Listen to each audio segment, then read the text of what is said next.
Lord. దేవుడి నామానికి మహిమ కలుగును గాక. హ్యాపీ మదర్స్ డే ప్రతి తల్లికి. ఎందుకు చెప్తున్నాను? ఈరోజు మదర్స్ డే కాబట్టి ప్రతి మదర్కి ఏమి చెల్లించిన రుణం తీర్చుకోలేము. ఎందుకో తెలుసుకోవాలనుందా? ఆ రుణము మనిషి పట్లైనా మనం తీర్చుకోవచ్చు, కానీ దేవుడికి రుణాన్ని కూడా తీర్చుకోలేము. ఎందుకు? ఆయన అద్భుతము చేసే దేవుడు, ఆయన మన తోడుండే దేవుడు, మన జీవితాల్లో నియంత్రణ కలిగి ఉన్న దేవుడు, మన జీవితాన్ని మార్చగలిగిన దేవుడు, మనల్ని విడనాడని దేవుడు. దీనిలో ఇంకా లోతైన అధ్యాయం మీరు చేయాలి. లోకం ఎంతో మన జీవితాల్లో వాగ్దానాలు నెరవేర్చే విధంగా కనపడ్డా ఆ లోకం ఎలాంటిది, ఆ లోకంలో ఉంటే మనం ఎలాంటి వారుగా అవుతాము. ఒక తల్లిదండ్రులు, అతి ముఖ్యంగా ఈరోజు మదర్స్ డే సందర్భంగా తల్లి యొక్క గొప్పతనాన్ని మీరు తెలుసుకోవాలి అంటే ఈ ప్రార్థనలో మీరు ఏకీభవించండి. అందరం కళ్ళు మూసుకుందాం, తలలు వంచుదాం. వీలైన వారు నాతో పాటు మోకరించండి. ప్రాముఖ్యంగా యవన బిడ్డలు మీరు చైర్స్లో ఉండి లేకపోతే వీడియో వింటున్నప్పుడైనా మీరు మోకరించి ప్రార్థనలో ఏకీభవించండి. మహోన్నతుడా, జీవం కలిగిన మా దేవ, జీవాధిపతి, సర్వాధికారి అయిన దేవ, సార్వభౌముడైన దేవుడివి తండ్రి, మా జీవితాల్లో ప్రవ్వా ఇచ్చిన గొప్ప సమయాన్ని బట్టి, సజీవత్వాన్ని బట్టి మీకు ఎంతో వందనాలు చెల్లించుకుంటున్నాం ప్రవ్వా. ఈరోజు ఈ వాక్యాన్ని నేను బోధించబోతుండగా నాతో మాట్లాడండి, నా ద్వారా మీరు మాట్లాడండి, మీరు మహిమ పొందుకోమని నేను వేడుకుంటున్నాను తండ్రి. ఏ ఒక్క వ్యర్థమైన మాట నేను మాట్లాడకుండా ప్రతి మాట మీకు మహిమార్థంగా ఉండలాగున మీరు సహాయపడమని మేము వేడుకుంటున్నాం. యేసు అనుచరులకు అనేక బిడ్డలు వారి ప్రార్థన అవసరతలు పంపించారు. వీటన్నిటిని మీ పాదాల దగ్గరికి తీసుకొని వస్తున్నాను తండ్రి. వీటిలో ప్రాముఖ్యంగా సతీష్ గారు ప్రవ్వా కిడ్నీ ప్రాబ్లంతో బాధపడుతున్నారు. వరప్రసాద్ గారు, శిరీష గారు ప్రవ్వా వారి సంతానం కొరకై, కవిత గారు, రాజేష్ గారు సంతానం కొరకై, రమేష్ గారు ప్రవ్వా హౌస్ కన్స్ట్రక్షన్ వివాహం కొరకై, మంగ గారు సర్వైకల్ క్యాన్సర్తో బాధపడుతున్నారు స్వస్థత కొరకై, వెంకట్రావు గారు ప్రవ్వా వారి బిడ్డల భవిష్యత్తు కొరకై, ఒక కుమారుడు వివాహం, 3 కుమార్తెల వివాహం కొరకై, స్వర్ణ కుమారి గారు ప్రవ్వా ఎంతో క్రిటికల్ కండిషన్లో ఉన్నారు, వారికి స్వస్థత కొరకై ప్రవ్వా. అదేవిధంగా కృపావతి గారు ప్రవ్వా వారి కుటుంబ రక్షణ కొరకై మేము ప్రార్థిస్తున్నాం. వీరే కాకుండా ప్రవ్వా కాంతమణి ఆంటీ గారిని మీరు స్వస్థపరచమని మేము బ్రతిమలాడుతున్నాము తండ్రి. సంధ్యమ్మ గారికి సుఖప్రసవాన్ని అనుగ్రహించమని మేము వేడుకుంటున్నాము తండ్రి. అదేవిధంగా షారోన్ ఆంటీ గారి కొరకే, కౌశల్యమ్మ గారు, శాంత పరదేశి గారు, ప్రమిళ ఆంటీ గారు ప్రవ్వా, సుప్రీత్ కొరకే, వీరి కుటుంబం కొరకే ప్రవ్వా. ఈ విధంగా జయప్రసాద్ అంకుల్, విజయ్ కుమారి ఆంటీ గారి కొరకే కూడా ప్రార్థిస్తున్నాం. వీరందరినీ మీరు పేరు పేరున దీవించి ఆశీర్వదించి బలపరచమని మేము వేడుకుంటున్నాం తండ్రి. అదేవిధంగా మమ్మల్ని ఆదరించే గొప్ప దేవుడివి మీరే ప్రవ్వా. ఒకని తల్లి వాణిని ఆదరించినట్లు నేను మిమ్మును ఆదరించేదను అని గొప్ప వాగ్దానం చేసిన గొప్ప దేవుడివి తండ్రి. కాబట్టి ప్రవ్వా మా జీవితాల్లో మా తోడు ఎవరున్నా లేకపోయినా ప్రవ్వా దేవుని యొద్దకు మేము మీ దగ్గరకు వస్తే మా జీవితాలు ఎల్లప్పుడూ మమ్మల్ని ఆదరించి బలపరిచే గొప్ప దేవుడివి తండ్రి. ఇంత గొప్ప ఆత్మీయ సత్యాన్ని సర్వలోకం వినేటట్టు వీరు వెళ్ళలేకపోయినా వెళ్ళేలాంటి యేసునుచల పరిచయం ప్రోత్సహించడాన్ని బట్టి ఈరోజు ఈ ఆత్మీయ సత్యాన్ని తెలుసుకొని రక్షణ పొందే అవకాశాన్ని దయచేసిన మిస్టర్ అండ్ మిస్సెస్ జోసెఫ్ గారు మరియు అరుణ కుమారి గారు, వారు కృష్ణా డిస్టిక్ వాస్తవ్యులు, వారు మ్యారేజ్ డే సందర్భంగా ఈ కార్యక్రమాన్ని వారు సహాయపడ్డారు ప్రవ్వా. జోసెఫ్ గారికి, అరుణ కుమారి గారికి ఇచ్చిన బిడ్డలు అక్షయ్ మరియు హాసిని కొరకై, వారి భవిష్యత్తుల కొరకే, ఆరోగ్యాల కొరకే, చదువుల కొరకే, అదేవిధంగా వారికున్న ఆర్థిక ఇబ్బందుల నుంచి విడుదల కొరకే ప్రత్యేకంగా ప్రార్థించమన్నారు తండ్రి. వీరి జీవితాల్లో ఉన్న ప్రతి హృదయవాంఛని మీరు నెరవేర్చి దీవించండి. వారి దాంపత్య జీవితాన్ని దీవించి ఆశీర్వదించండి తండ్రి. వీరు చేసిన సహాయాన్ని బట్టి ఈరోజు ఎవరైతే ఈ రక్షణ సువార్త విని రక్షణ పొందాలని తీర్మానం తీసుకున్నారు, ఎవరైతే ఈ వాక్యాన్ని వింటున్నారో ప్రభా, వారందరికీ ప్రాముఖ్యంగా ఈ కుటుంబానికి ఇస్తున్న వాగ్దానం, ఒకని తల్లి వానిని ఆదరించినట్లు నేను మిమ్మును ఆదరించేదను. యెషయా గ్రంథం 66వ అధ్యాయం 13వ వచనం. అదేవిధంగా మీరు ఇస్తున్న ఆజ్ఞ, దేవుడి యొద్దకు రండి. యాకోబు పత్రిక 4వ అధ్యాయం 8వ వచనం. అవును ప్రభా, ఈ ఆజ్ఞానుసారంగా మేము జీవించే అనుభవంలోకి నడిపించండి. మేము ఎక్కడైనా మా జీవితాలను బట్టి, మా లోకరీతమైన ఆలోచనలు, ప్రవర్తనలు, లోకరీతమైన ఆకర్షణీయాలను బట్టి మేము మీ నుంచి దూరమై ఉంటే ప్రభా మీ యొద్దకు వచ్చే ఆత్మీయ అనుభవంలోకి నడిపించండి. మీరు ఆదరించే దేవుడు అనే సత్యాన్ని ప్రతి ఒక్క బిడ్డ తెలుసుకునే అనుభవంలోకి నడిపించి ఈ వాగ్దానం మా జీవితాల్లో నెరవేర్చమని, ఈ వాక్యం వింటున్న ప్రతి బిడ్డ జీవితంలో ఈ ఆజ్ఞానుసారంగా జీవించే అనుభవంలోకి నడిపించమని వేడుకుంటూ, వాక్యం బోధించబోతున్న నాతో వినబోతున్న బిడ్డలతో మాట్లాడి నడిపించమని యేసు నామమున అడిగి వేడుకుంటున్నాము తండ్రి. ఆమేన్. Praise the lord. ప్రార్థనలో నాతో పాటు ఆమెన్ చెప్పిన ప్రతి బిడ్డని దేవుడు నిండుగా మెండుగా దీవించునుగాక. ముందుగా ప్రతి తల్లికి హ్యాపీ మదర్స్ డే. మీ అందరికీ మేము హ్యాపీ మదర్స్ డే అన్న, థ్యాంక్ యూ చెప్పినా, ఏమి చెప్పినా తక్కువనే. ఎందుకనగా మీ రుణాన్ని మేము తీర్చుకోలేం. తల్లి అయినా తండ్రి అయినా ఈరోజు మదర్స్ డే కాబట్టి ప్రతి తల్లికి హ్యాపీ మదర్స్ డే. మీ రుణాన్ని నేను ఎందుకు తీర్చుకోలేము అని అంటున్నానంటే, ఈ వారంలో ఒక ఫోన్ వచ్చింది నాకు. ఇంట్లో ఏదో తగాదాలు, కుమారుడు చనిపోయాడు, కోడలు ఈ విధంగా వేధిస్తుంది అని చెప్పి ఫోన్ చేసింది. అయితే అమ్మ ఏమైంది మీ కుమారుడు కంటే, అయ్యా నా కుమారుడికి కిడ్నీ ప్రాబ్లం ఉంది, అయితే డాక్టర్లు అన్నారు ఈయనకు ఒక కిడ్నీ ఇవ్వాలి లేకపోతే ఈయన బ్రతకడని అన్నారు.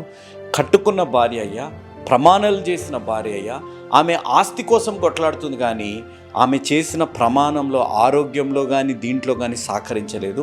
అయితే కిడ్నీ ఇవ్వమని అడిగామయ్యా, తను నేను కిడ్నీ ఇయ్యాను ససేమిరా అని చెప్పి అన్నది. తల్లిగా నేను కిడ్నీ ఇస్తే అతను 10 సంవత్సరాలు బ్రతికాడు అయ్యా, వాళ్ళిద్దరు కలిసి ఉన్నారు అని చెప్పింది. అందుకే నేను చెప్పే మాట, తల్లి రుణాన్ని మనం ఎన్నడూ కూడా మనం తీర్చుకోలేం.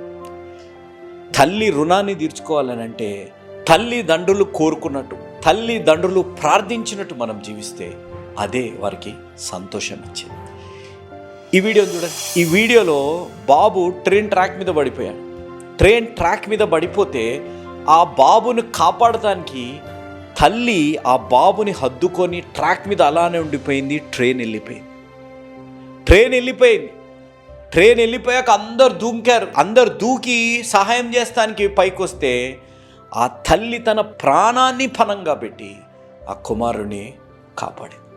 కాబట్టి ఈరోజు నేను చెప్పే మాట, ఎవరు వింటున్నా, కుమారులు కుమార్తెలు, కూతురులు కొడుకులు, అన్నయ్యలు అక్కయ్యలు, అంకుల్ లేకపోతే తమ్ముడు చెల్లెమ్మ, మీరెవ్వరు వింటున్నా ఈ వీడియో చూస్తే మీరు ఆలోచించాల్సింది, ఏ విధంగా ఒక ట్రాక్ మీద పడిపోతే ఆ తల్లి కాపాడిందో, ఏ విధంగా సొంత భార్య కిడ్నీ ఇవ్వకపోతే తల్లి కిడ్నీ ఇచ్చిందో, అంతగా నీ తల్లిదండ్రుల కంటే ఎక్కువగా దేవుడు నిన్ను ప్రేమిస్తాడు.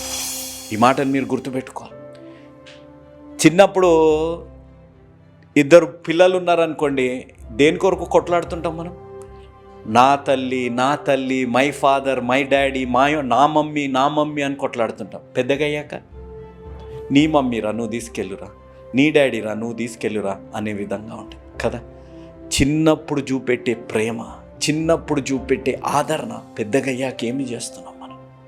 మీకు తెలుసా ఒక విషయం, ఈ లోకంలో మనం పుట్టినప్పటి నుంచి ఎక్కువగా రోజులు గడిపేది ఎవరితో చెప్పండి? ఒక 25-26 సంవత్సరాల వరకు తల్లిదండ్రులతోని, అక్కడి నుంచి దేవుని కృపను బట్టి ఒక 100 సంవత్సరాలు పడితే 75 సంవత్సరాలు భార్యతోని, పిల్లలతోని. ఈ విధంగా ఒక్కొక్క స్టేజ్ ఉంటుంది కదా, ఒక్కొక్క స్టేజ్ ఉంటుంది. తల్లిదండ్రులు పుట్టినప్పటి నుంచి మనము దేవుడి సన్నిధికి వెళ్ళే వరకు తల్లిదండ్రులు ఉంటారు. అంటే ఒక 75 సంవత్సరాలు బతికితే 75 సంవత్సరాలు అంటారు, అంతేనా? అంతే కదా. కానీ మీరు గుర్తుపెట్టుకోవాల్సింది, ఈ లోకంలో ఎక్కువగా సమయం గడిపేది తల్లితో. ఎందుకనగా తన కడుపులో 9 మాసాలు మనల్ని మోస్తుంది కాబట్టి తండ్రితోనో భార్యతోనో బిడ్డలతోనో కాదు ఎక్కువ రోజులు ఉండేది. ఒక 9 నెలలు ఎక్కువగా ఉండేది తల్లితోనే అనేది గమనించాలి. కాబట్టి ఇప్పుడు ఒక 45-50 ఇయర్స్ ఉన్నాయనుకోండి, ఎవరితోనే ఎక్కువగా ఉన్నావు అంటే నా డాడీతోనే, నా మమ్మీతో అని అంటున్నాం. No, 50 years 9 months you have the days you have spend with your mother. నీ భార్య అయినా ఉండని ఎవరైనా ఉండి, యూ హ్యావ్ స్పెండ్ 9 months. తను నిన్ను మోసింది, తను నిన్ను మోస్తూనే ఉంటుంది అనేది గ్రహించాలి. కాబట్టి ఈరోజు మరొకసారి ప్రతి తల్లికి థ్యాంక్ యూ వెరీ మచ్ అమ్మ. మీరు చూపెట్టే ప్రేమ ఎన్నడూ మరవలేనిది, ఎన్నడూ రుణాన్ని కూడా తీర్చుకోలేనిది. కేవలం మీరు ప్రార్థించిన తగ్గట్టు మేము జీవించి మీకు అనేకులకి ఎవరి కుమారుడు ఎవరి కుమార్తె, ఒక గొప్ప కుమారుడు ఒక గొప్ప కూతురున కన్న తల్లి ఎవరు అనే విధంగా జీవిస్తే అది రుణం తీర్చుకున్నట్టే. కాబట్టి ప్రతి తల్లిని దేవుడు దీవించునుగాక. గర్భం కొరకు ప్రార్థిస్తున్న ప్రతి స్త్రీకి దేవుడు మంచి గర్భఫలాన్ని అనుగ్రహించునుగాక. గర్భంతోనున్న ప్రతి బిడ్డకి వైద్యులు ఏం చెప్పినా దేవుడు మీ అందరికీ సుఖప్రసవాన్ని అనుగ్రహించునుగాక. Happy mother's day to all the mothers, to be mothers, happy mother's day. వివాహంకి సిద్ధపడుతున్న వారు హ్యాపీ మదర్స్ డే. దేవుడు మిమ్మల్ని దీవించి ఆశీర్వదించునుగాక. ఈ విధంగా సంతోషంగా ఆశీర్వాదకరంగా మీ జీవితాలు ఉండాలని మీ ప్రియతమ అన్న జోషన్న గారు స్థాపించిన యేసు అనుచరులనే పరిచర్య మీ కొరకు ప్రతిరోజు 4 పూటలు ప్రతి శనివారం రోజంతా మీ కొరకు ఉపవాస ప్రార్థనలు చేస్తున్నాం. ఇంత గొప్ప అవకాశాన్ని దేవాతి దేవుడు మాకు దయచేసినందుకు క్రీస్తు నామమున ఆ తండ్రి అయిన దేవుడికి ఎంతో వందనాలు, కృతజ్ఞతలు చెల్లించుకుంటున్నాం. మీ మరవకండి, నేను మీ కుమారుణ్ణి, మీ కుటుంబంలో ఒక సభ్యుడిని, మీ స్నేహితుడిని, మీ తోబుట్టుని. మీ కొరకు ప్రార్థించి భక్తి సింగ్ అని నేను ఉన్నాను అనేది మీరు మరవకండి. దేవుడు మీ జీవితాల్లో ఆ తల్లి యొక్క ప్రేమ, అతి ముఖ్యంగా దేవుని యొక్క ప్రేమ అనుభవించే ఆత్మీయ అనుభవంలోకి మిమ్మల్ని నడిపించునుగాక. ఆమేన్. మనం హీరోస్ ఆఫ్ ది బైబిల్ అనే సిరీస్లో యెషయా గ్రంథం 41వ అధ్యాయాన్ని మనం ధ్యానిస్తున్నాం. మనం 2 పాయింట్లు ధ్యానించాం. God is in control, God is with us. ఈరోజు ఈ మిగతా 2 పాయింట్లు మనం ధ్యానిస్తాం. గాడ్ ఈజ్ మిరాక్యులస్, దేవుడు అద్భుతాలు చేసే దేవుడు అనేది మనం గమనించాలి. దీనికి నేను ఎందుకు ఈ మాట అంటున్నాను అనంటే, నాతో పాటు యెషయా గ్రంథం 41వ అధ్యాయం 14వ వచనం నుంచి 20వ వచనం వరకు మనం గమనిస్తాం. పురుగు వంటి యాకోబు, స్వల్పజనమగు ఇశ్రాయేలు, భయపడుకుడి, నేను నీకు సహాయము చేయుచున్నాను అని యెహోవా సెలవిచ్చుచున్నాడు.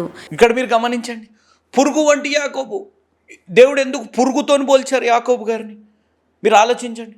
అనగా దేవుడి ప్రేమకి ఏది కూడా అడ్డు రాలేదు. దేవుడు ఆశీర్వదించడానికి ఏది కూడా అడ్డు రాదు. అది పురుగు లాంటి వారైనా, కొండ వంటి వారైనా, దేవుడు ప్రేమ, దేవుడు అద్భుతానికి ఏది కూడా అడ్డు రాదు అనేది గమనించాలి. గాడ్ ఈజ్ మిరాక్యులస్ అనగా దేవుడు అద్భుతాలు చేసే దేవుడు. ఏ విధంగా దేవుడు అద్భుతాలు చేస్తారో అని అనగా, మొట్టమొదటి మీరు చదవండి 41వ అధ్యాయం 9, 10 వచనాలు తెలుగు బైబిల్లో కలిసి ఉన్నాయి. దాంట్లో నేను అనే మాట మీరు చదవండి. బూదిగంధముల నుండి నేను పట్టుకొని దాన్ని కొనల నుండి పిలుచుకునిన వాడా. అనగా మొట్టమొదటి దేవుడు నిన్ను పిలిచిన దేవుడు.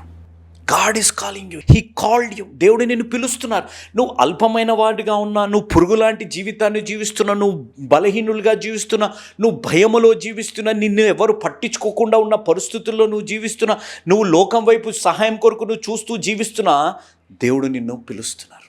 నువ్వు ఎక్కడున్నా, నువ్వు ఏ పరిస్థితుల్లో ఉన్నా, నువ్వు ఎంత బలహీనంగా ఉన్నా, నువ్వు ఎంత అవమానకరమైన పరిస్థితుల్లో ఉన్నా, నువ్వు ఎంత నిరాశ, నిస్పృహ, వైఫల్యం, ఒక ఫెయిల్యూర్ వల్లే నువ్వు జీవిస్తున్నా, నిన్ను ఎవరు పట్టించుకోని పరిస్థితుల్లో నువ్వు జీవిస్తున్నా, దేవుడు నిన్ను పిలుస్తున్నారు.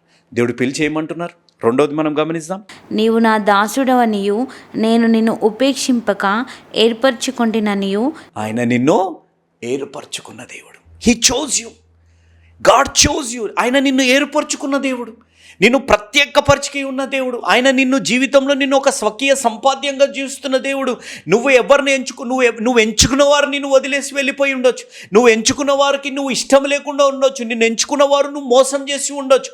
నిన్ను ఎంచుకున్న వారు కూడా ఈరోజు నిన్ను వదిలి వెళ్ళిపోయి ఉండొచ్చు. కానీ దేవుడు నిన్ను పిలుస్తున్నారు. ఎందుకనగా ఆయన నిన్ను ఎంచుకున్నాడు. ఎంచుకున్న దేవుడు ఏమి చేయబోతున్నాడు? చదువుమా. నేను నీతో చెప్పి ఉన్నాను, నీకు తోడే ఉన్నాను, భయపడకుము. ఏమంటున్నారు దేవుడు? ఆయన పిలిచారు, ఆయన నిన్ను ఎంచుకున్నారు. ఆయన అంటున్న మాట, నేను నీ తోడై ఉన్నాను, నువ్వు భయపడకు. నువ్వు ఏ పరిస్థితుల్లో ఉన్నా ఆయన నియంత్రణ కలిగి ఉన్నారు. ఆయన నీ తోడై ఉన్నారు. ఆయన నిన్ను పిలిచిన దేవుడు, ఆయన నీకు ఎంచుకున్న దేవుడు, ఆయన నీ తోడై ఉన్నారు. నిన్ను భయపడకండి. దేవుడు నీ జీవితంలో అద్భుతాలు చేసే దేవుడు. ఈ అద్భుతాలు చేసే దాంట్లో 4వది మనం గమనిద్దాం. నేను నీ దేవుడినై ఉన్నాను, దిగులు పడకము. ఏమంటున్నారు దేవుడు? దిగులు పడకు. నేను నీ తోడై ఉన్నాను, నువ్వు భయపడకు, నువ్వు దిగులు పడకు. నువ్వు దిగులు పడకు. ఎందుకనగా ఆయన నీ దేవుడై ఉన్నాడు. నువ్వు దిగులు పడకు. ఎందుకు దిగులు నీ జీవితాల్లో? ఈరోజు ఎంతోమంది జీవితాల్లో నేను గమనిస్తే ఒక నిరాశ, నిస్పృహ లేని మనిషి ఈ రోజుల్లో కనపడట్లేదు. ఎలా ఉన్నారు అని అంటే, ఏదో ఉన్నాంలేండి బ్రదర్, నడుస్తుందిలేండి బ్రదర్, ఏదో ఇంకా బిజీ లైఫ్, సంపాదన, కాలేజు, స్కూళ్ళు, లేకపోతే ఏదో డిగ్రీలు వెళ్ళాలి, జీవితం కొనసాగాలి, 3 పూటలు తినాలి కాబట్టి అన్నాడు. దిగులు ఏదో ఒక దాని గురించి దిగులు ఉన్నారు. కానీ ఆయన అంటున్నమాట, నువ్వు దిగులు పడకు, నేను నీ తోడై ఉన్నాను. 5వది మనం గమనిస్తాం. నేను నిన్ను బలపరుతును, నీకు సహాయం చేయువాడను నేనే. ఎందుకు దిగులు పడకూడదు అంటున్నాడు దేవుడు? ఆయన నిన్ను బలపరిచే దేవుడు, ఆయన నీకు సహాయం చేసేవాడు. ఈరోజు మీరు ఆలోచించండి, దేవుడు తర్వాత మన తల్లిదండ్రులు చేసే అంత సహాయం ఎవరైనా చేస్తారా? కాబట్టి మీరు గమనించాలి, మీరు నిరాశపడకండి. మీ వైవాహిక జీవితాన్ని బట్టు, మీ గర్భం ధరించి డాక్టర్లు ఏవేవో చెబుతున్న దాన్ని బట్టు మీరు నిరాశపడుతున్నారు. మీకు ఇంకా సంతానం కాదని నిరాశపడుతున్నారు. మీ వివాహం కాదని నిరాశపడుతున్నారు. మీకు వివాహం ఆలస్యం అవుతుంది, ఉద్యోగం, ఆర్థిక పరిస్థితులను బట్టి మీరు నిరాశపడుతున్నారు. నిన్ను బలపరిచే దేవుడు, నీకు సహాయం చేసే దేవుడు నీ తోడై ఉన్నారు. 6వది మనం గమనిద్దాం. నీ దేవుడనైనా యెహోవానగు నేను, భయపడకుము. ఆయన ఏమంటున్నారు? నేను బలపరుస్తాను, నేను నీకు సహాయము చేస్తాను. కానీ నువ్వేం చేయాలి? నువ్వు భయపడకూడదు. నువ్వు భయపడకూడదు. నువ్వు భయపడ్డావంటే నిరాశలోకి వెళ్ళిపోతావు. నువ్వు భయపడ్డావంటే దేవుని యొక్క బలాన్ని నువ్వు చూడలేవు, దేవుడి యొక్క సహాయాన్ని నువ్వు చూడలేవు. నువ్వు భయపడ్డావు అనంటే నువ్వు ఎంచుకోబడ్డవాడివి, నువ్వు పిలువబడ్డవాడివి అనేది నువ్వు మర్చిపోయి నువ్వు జీవిస్తావు అనేది దేవుడు అంటున్నమాట.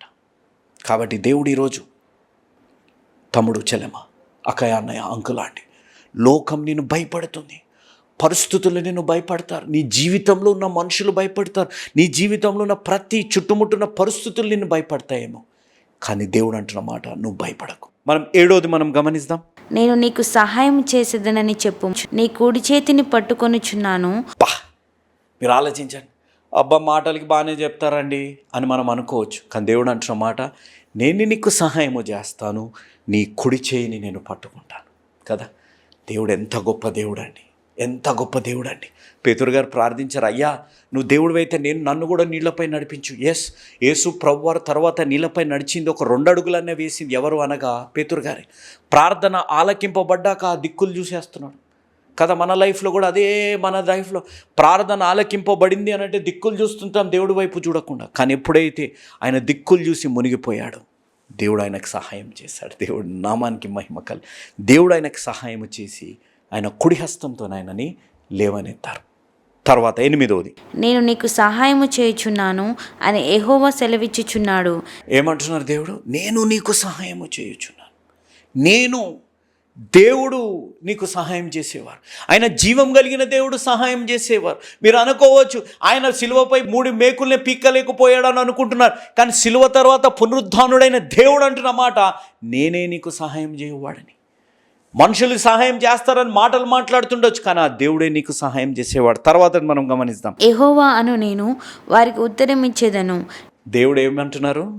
నీకు ఏ దేవుడు అండి సహాయం చేసేది? 3 మేకులు ఆపుకోలేనుడు దేవుడా, లేకపోతే పరాయి దేశపు ఒక అతను దేవుడా అనే విధంగా మనము మాట్లాడుతుంటాం. కానీ దేవుడు అంటున్న మాట, నువ్వు ధైర్యంగా ఉండు, నువ్వు భయపడకు, నిన్ను బలపరిచి నీకు సహాయము చేసేవాడిని, నేనే, వారికి ఉత్తరమిచ్చేవాడు కూడా దేవుడే అనేది మనం గమనించాలి.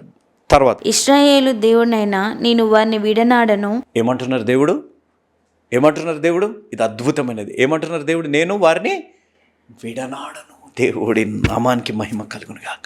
తమ్ముడు, చెల్లెమ్మ, అక్కయ్య, అన్నయ్య, నేను చెప్పే మాట, తప్పిపోయిన కుమారుడు వెళ్ళిపోయాడు. పాత నిబంధనలో దావీదు గారు దేవుడి నుంచి దూరం అయిపోయాడు, పాపములో వ్యభిచారంలోకి వెళ్ళిపోయాడు. ఆయన ఇతర భార్యతో సంబంధం పెట్టుకున్నాడు, శారీరక కోరికలు తీర్చేసుకుంటున్నాడు, హత్యకి ప్రణాళిక తయారు చేసేసాడు, అన్నీ చేసేసాడు.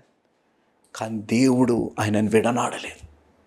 నా కుమారుడు తప్పిపోయాడు, నేను ఆయనను తిరిగి తేవాలనే విధంగా విడనాడకుండా ఉన్నాడు. తర్వాత నేను నదులను పారజేసేదను. ఆయన ఏమంటున్నారు? నేను నీ తోడై ఉన్నాను, నేను నిన్ను విడవనాడను. నువ్వు ఏ పరిస్థితుల్లో ఉన్నా, నువ్వు మునిగిపోయే పరిస్థితుల్లో ఉండి, నీ జీవితంలో ఎడారి లాంటి పరిస్థితుల్లో ఉండి, ప్రేమకి నువ్వు ఎడారి లాంటివి ఉన్నావు, దేవుని యొక్క కృపకి ఎడారి లాంటి పరిస్థితులు ఉన్నావు, నీ జీవితంలో ఐక్యతకి ఎడారి లాంటి పరిస్థితులు ఉన్నావు. దేవుడు అంటున్న మాట, నేను నదులను పారజేసేదను అని అంటున్నారు దేవుడు. దాని తర్వాత 12 మనం గమనిస్తాం. నేను అరణ్యములో దేవదారు వృక్షమును, తుమ్మ చెట్లను, గొంజి చెట్లను, తైల వృక్షమును నాటించేదను. ఎండిపోయిన నీ జీవితాల్లో దేవుడు ఏం చేస్తున్నారు? అరణ్యం లాంటి జీవితం. అరణ్యం అంటే అన్నీ ఉన్నా మనల్ని ప్రేమించేవారు ఎవరు లేరు కదా. అరణ్యం లాంటి జీవితంలో దేవుడు ఏం చేస్తున్నాడు? దేవదారి వృక్షములను ఇచ్చే దేవుడు అంటున్నారు. దేవుడు నామానికి మహిమ కలిగిన. ఈరోజు దేవుడు ఎంత గొప్ప రీతిలో అద్భుతం చేసే దేవుడు. మీరు ఆలోచించండి, ఆయన నిన్ను పిలిచిన దేవుడు, ఆయన నిన్ను ఎంచుకున్న దేవుడు, ఆయన నీ తోడుండి నువ్వు భయపడకంటున్న దేవుడు, నేను బలపరిచి నీకు సహాయం చేసే దేవుడు నీ తోడు లేరని అనుకోకు, నీకు సహాయం చేసి నిన్ను విడనాడకుండా, నీ జీవితంలో ప్రేమ లేకపోతే నీళ్లు ప్రవహించేటట్టు ఆ ప్రేమని ప్రవహించగలిగిన దేవుడు, నీ జీవితంలో అరణ్యం లాంటి పరిస్థితి ఉంటే నీ జీవితంలో సస్యశ్యామలంగా చేయగలిగిన దేవుడు, ఆ దేవుడు నీ తోడై ఉన్నారు. ఇంకా చెప్పాలా? ఏ విధంగా చేస్తారు బ్రదర్ అని మీరు అడగొచ్చు. దేవుడు ఏ విధంగా అద్భుతాలు చేస్తారు, ఎలాంటి పరిస్థితుల్లో అద్భుతాలు చేస్తారని మీరు అడుగుతుండదు. మీరు గమనించండి, 11వ వచనంలో దేవుడు ఏ విధంగా అద్భుతం చేయబోతున్నాడు? నీ మీద కోపపడు వారందరూ సిగ్గుపడి విస్మయం పొందెదరు. ఏమవుతారు? దేవుడు ఏ విధంగా అద్భుతం చేస్తారు? ఆయన నిన్ను పిలుస్తున్నారు, నిన్ను ఎంచుకున్నారు, దేవుడిని తోడయుండి నువ్వు భయపడకని అంటున్నప్పుడు దేవుడు అంటున్న మాట, నీపై కోపపడిన వారిని దేవుడు ఏం చేస్తానంటున్నారు? సిగ్గుపడేటట్టు చేస్తానంట దేవుడు. God is miraculous. దేవుడు అద్భుతము చేసే దేవుడు. నీపై కోపపడిన వారిని సిగ్గుపరిచే విధంగా. చూడండి 12వ వచనం చూడండి. నీతో కలహించు వారిని నీవు వెదుకుదువు గాని వారిని కనుగొనలేకపోవుదువు. కలహించువారు అంటే ఇంగ్లీష్ బైబిల్ నిన్ను కాంకర్ చేయాలి, నిన్ను నియంత్రణలోకి చేసేసుకోవాలి, నీపై అధికారం చేయాలించాలి, లేకపోతే నిన్ను ఒక బానిసగా చేసుకోవాలని సాతానుడు ప్రయత్నించినాడు. కనపడకుండా నీ నుంచి దూరం చేయగలిగిన దేవుడు. మీరు గమనించు ఇంకోటి 15వ వచనం. కుక్కలు పెట్టబడి పదునుగల క్రొత్తదైన నురిపిడి మ్రానుగా నిన్ను నియమించి ఉన్నాను. నీవు పర్వతములను నూర్చుదువు, వాటిని పొడి చేయుదువు, కొండలను పొట్టువలే చేయుదువు. మీరు గమనించారా? క్రొత్త మానువలే, న్యూ థ్రెషింగ్ ఫోల్డ్ లాగా నేను తీసి శత్రువులని చించి చెండాలడే విధంగా దేవుడు నీ తోడి ఉండి నీ కార్యం చేస్తారు. చూడండి 16వ వచనం. నీవు వాటిని గాలించగా గాలి వాటిని కొనిపోవును, సుడిగాలి వాటిని చెదరగొట్టును. నీవు యెహోవాను బట్టి సంతోషించుదువు, ఇశ్రాయేలు పరిశుద్ధ దేవుని బట్టి అతిశయపడుదువు. యెహోవాని బట్టి నువ్వు సంతోషించేదేవు, ఇశ్రాయేలు దేశాన్ని బట్టి నువ్వు ఘనత నొందేదేవు. అంటే మీరు గమనించాలి, దేవుడు ఈ విధంగా నీ జీవితాల్లో కార్యాలు చేసే దేవుడు. యూ షుడ్ థింక్, దేవుడు ఇంత గొప్ప రీతిలో చేస్తారా బ్రదర్? ఇంత గొప్ప రీతిలో అద్భుతాలు చేస్తారా? అవును బ్రదర్, ఇంత గొప్ప రీతిలో. God has abundant resources. దేవుడు నీ జీవితాల్లో ఏ ఒక్క గొప్ప కార్యాన్ని చేయడానికి ఆయన సమర్థుడు, అంత గొప్పవాడు. అందుకే మీరు 17వ వచనం నుంచి 20వ వచనం ఒక్కసారి మీరు గమనించండి. దీన దరిద్రులు నీళ్లు వెదుకుచున్నారు, నీళ్లు దొరకక వారి నాలుక దప్పి చేత ఎండిపోవచ్చున్నది. యెహోవా అను నేను వారికి ఉత్తరమిచ్చేదను, ఇశ్రాయేలు దేవుడైనా నేను వారిని విడనాడను. జనులు చూచి యెహోవా హస్తము ఈ కార్యము చేసిననియు, ఇశ్రాయేలు పరిశుద్ధ దేవుడు దీన్ని కలుగజేసిననియు తెలుసుకొని మనస్కరించి స్పష్టంగా గ్రహించినట్లు చెట్లు లేని మెట్టల మీద నేను నదులను పారజేసేదను, లోయల మధ్యను ఊటలను ఉబుకజేసేదను, అరణ్యమును నీటి మడుగుగాను ఎండిన నేలను నీటి బుగ్గలుగాను చేసేదను. నేను అరణ్యములో దేవదారు వృక్షమును, తుమ్మ చెట్లను, గొంజి చెట్లను, తైల వృక్షమును నాటించేదను. అడవిలో తమల వృక్షములను, సరళ వృక్షములను, నెరేడి వృక్షములను నాటేదను. దేవుడి నామానికి నేను ఈ మాట నేను గమనించినప్పుడు, లోయలో ఏం చేస్తానంటున్నాడు దేవుడు? నీటి ఊటల్ని తెస్తానంటు. అరణ్యంలో చెట్టుల్ని తీసుకొని వస్తున్నారు. ఎడారి లాంటి పరిస్థితుల్లో దేవుడు నీళ్లు పారబ్రోసేదేశా అన్నట్టు. ఇంత గొప్ప కార్యాలు చేసే దేవుడు నీ దేవుడు, నా దేవుడు అని నువ్వు గ్రహిస్తున్నావా? దేవుడికి సమస్తంపై నియంత్రణ ఉందని నువ్వు గమనిస్తున్నావు. దేవుడు నీ తోడై ఉన్నారనేది నువ్వు గమనిస్తున్నావా? దేవుడు అద్భుతాలు చేసే దేవుడు అని నువ్వు గ్రహిస్తున్నావా? గ్రహించాం మనం. బ్రదర్, నా జీవితంలో ఏం జరగలేదు బ్రదర్. ఇట్లా లోయ లాంటి పరిస్థితులు, గాఢాంధకారపు లోయలో ఉన్న నీటి ఊటలో ఒక ఫౌంటైన్స్ నా జీవితాల్లో ఎప్పుడు చూడలేదు బ్రదర్. శత్రువుల్ని చించి చెండాడే విధంగమైన పరిస్థితులు నా జీవితాల్లో ఎందుకు రాలేదు బ్రదర్ అని అంటే కారణం మీరు గమనించాలి. ఎందుకు అని అనగా, ఒకటి, పశ్చాత్తాపం లేని పాపంలో మనం జీవిస్తున్నాం. మనం ఎప్పుడైతే అన్రిపెంటెంట్ సిన్స్ ఇంకా మన లైఫ్లో ఉంటుంది, పశ్చాత్తాపం లేని పాపపు జీవితాన్ని మనం జీవిస్తున్నాం కాబట్టి దేవుడు ఒక అద్భుతాలను మనం చూడట్లేదు. మన జీవితాలు ఈ శ్రమలు ఇంకా ఉన్నాయంటే మనం దేవుడి నుంచి దూరం అయి ఉన్నాం కాబట్టి దేవుడికి దగ్గరగా ఉండాలని దేవుడు మనల్ని ఆశిస్తున్నారు. మూడోది, మన జీవితం ద్వారా ఇతరులకి దేవుడు ఒక పాఠం నేర్పించడాన్ని బట్టే ఈ కార్యాలు మన జీవితాల్లో జరగట్లేదు. కాబట్టి నేను చెప్పే మాట మీరు గమనిస్తే, ఇంకా ఏదైనా పాపం మన జీవితాల్లో ఉందా? ఇంకా మన జీవితాల్లో దేవుడి నుంచి దూరంగా జీవిస్తున్నాం. పేరుకు రక్షణ పొందిన వారమే, కానీ దూరంగా మనం జీవిస్తుంటే ఈరోజు దేవుడు అంటున్న మాట, నేను అద్భుతాలు చేసే దేవుణ్ణి. నువ్వు భయంలో ఉంటే నీ భయాన్ని తొలగించే దేవుణ్ణి. నువ్వు ఒంటరితనంలో ఉంటే నిన్ను విడవకుండా ఉండే దేవుణ్ణి. నువ్వు లోయ లాంటి జీవితంలో నీటి ఊటల్ని తేగలిగిన దేవుణ్ణి. నువ్వు ఎండిపోయిన లాంటి జీవితంలో నీవు చిగురించగలిగిన దేవుణ్ణి. నీవు ఎడారి లాంటి పరిస్థితుల్లో నీటిని పారబ్రోసే దేవుణ్ణి నేను నీ జీవితాల్లో ఉన్నాను. అంత అద్భుతాలు చేయగలిగిన దేవుణ్ణి. నీ బలహీనతలో నీ బలమై ఉండి నీకు సహాయం చేయగలిగిన దేవుణ్ణి నేనున్నాను. ఆ దేవుణ్ణి నువ్వు నమ్ముతున్నావా నీ జీవితంలో? నాలుగోది మనం గమనిస్తే, మీరు 21వ వచనం నుంచి 29వ వచనం వరకు గమనిస్తే మీరు చదవండి. ఎంప్టీ ప్రామిసెస్, ఖాళీ వాగ్దానాలు.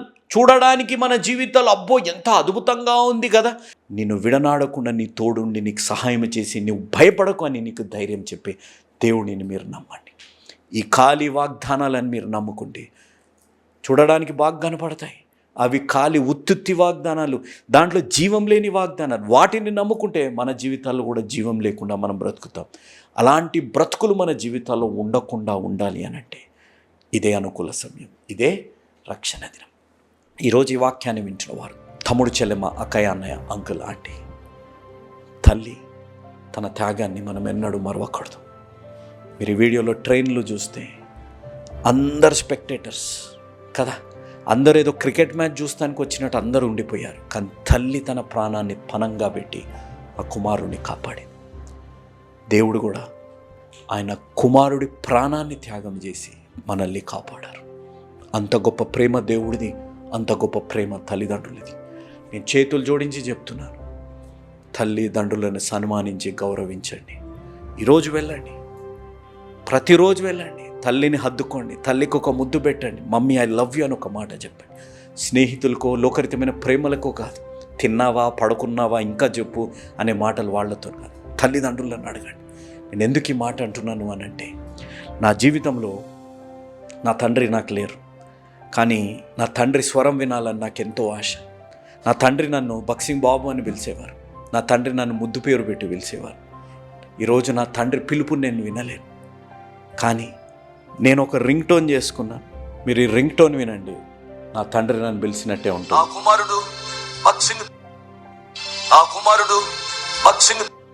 ఇలాంటి పరిస్థితి రాకమునిపై తమ్ముడు, చెల్లెమ్మ, అక్కయ్య, అన్నయ్య, అంకుల్, ఆంటీ, నా విజ్ఞాపన ప్రాముఖ్యంగా యవన బిడ్డలకి, తల్లిదండ్రులను గౌరవించకుండా ఉన్న బిడ్డలకి ఇలాంటి పరిస్థితులు రాకమునిపై వాళ్ళు ఫోన్లు చేసినప్పుడే ఎత్తండి. వారు మిమ్మల్ని క్రమశిక్షణలో పెట్టిన, మిమ్మల్ని గద్దించిన, మీకు ఏదైనా మంచి చెప్పినా వినండి, విసుక్కోకుండా మీరు జీవించండి. నేను చెప్పే మాట, దేవుడు అద్భుతాలు చేసే దేవుడు. లోకరితమైన ప్రేమను బట్టి, చేసిన వాగ్దానాలను మర్చిపోయి నడి ఒడ్డున వదిలేసిన వారిని బట్టి ఈరోజు నువ్వు చీకటి అనుభవిస్తుంటే ఆ చీకటిలో నీటి ఊటలని తేగలిగిన దేవుడు ఆ కార్యం నీ జీవితాల్లో జరిగించునుగాక. నీ జీవితంలో నదులను పారబ్రోసే విధంగా అరణ్యంలో ఎడారి లాంటి జీవితంలో ఆ కార్యం నీ జీవితాల్లో చేయనుగాక. జరగాలి అంటే ఈరోజే తమ్ముడు, చెల్లెమ్మ, నేను చెప్పే మాట, ఈరోజే ఒక నిజమైన యేసు అనుచరుడుగా మారండి. ఎందుకనగా యేసు మార్చేది జీవితాలు, మతాలు కాదు అనేది మీరు ఎవ్వరూ మరొక. ముగించుకునే ముందు ప్రార్థన చేసుకొని ముగించుకుందాం. మహోన్నతుడా, జీవం కలిగిన మా దేవా, జీవాధిపతి, సర్వాధికారి అయిన దేవా, ఎంతైనా నమ్మదగిన దేవుడుగా మా జీవితాల్లో ఉన్నందుకు మీకు స్తుతులు, స్తోత్రాలు మేము చెల్లించుకున్నాం. ఈ వాక్యం మీ ఆత్మ నడిపింపు ద్వారా జరిగిందని ప్రభువా, నేను అనే మాటలు ఉన్న గొప్పతనాన్ని ప్రతి బిడ్డ గ్రహించి రక్షింపబడాలని తీర్మానం తీసుకున్న ప్రతి బిడ్డ జీవితంలో మీరు దీవించి ఆశీర్వదించి బలపరచుమని యేసు నామం అడిగి వేడుకుంటున్నాము తండ్రి, ఆమేన్. Praise the lord. మీ ముందుకు రావడానికి ఒక ప్రాముఖ్యమైన కారణం, మేము ఈ టీవీ పరిచర్యని ఎందుకు ప్రారంభించాం, ప్రాముఖ్యంగా తండ్రి అయిన నాన్నగారు, కీర్తిశేషులైన నాన్నగారు జోష్ అన్నగారు ఎందుకు ప్రారంభించారు అనేది వారి మాటల్లోనే విందాం. ఈ కార్యక్రమాన్ని నిర్వహించడానికి నేను ఎంతో ధైర్యం చేశాను అనే విషయాన్ని జ్ఞాపకం చేస్తున్నాను. డబ్బుండి కార్యక్రమాన్ని ప్రారంభించలేదు, నన్ను రక్షించి ఇంతవరకు పిలిచిన ప్రభు ఉన్నారు అని, తదుపరి విశ్వాసులైన మీరు ఉన్నారు అనే ధైర్యంతో ఈ కార్యక్రమాన్ని కొనసాగిస్తున్నాం. విన్నారు కదా, నాన్నగారు ఏ ధైర్యమైతే వారు చేసి టీవీ కార్యక్రమాలని ప్రారంభించారు, మన రక్షకుడైన యేసు ఉన్నారని, విశ్వాసులైన మీరు ఉన్నారనే ధైర్యంతోనే ఈ టీవీ కార్యక్రమాలని మేము కొనసాగిస్తున్నాం గత సంవత్సరాలుగా.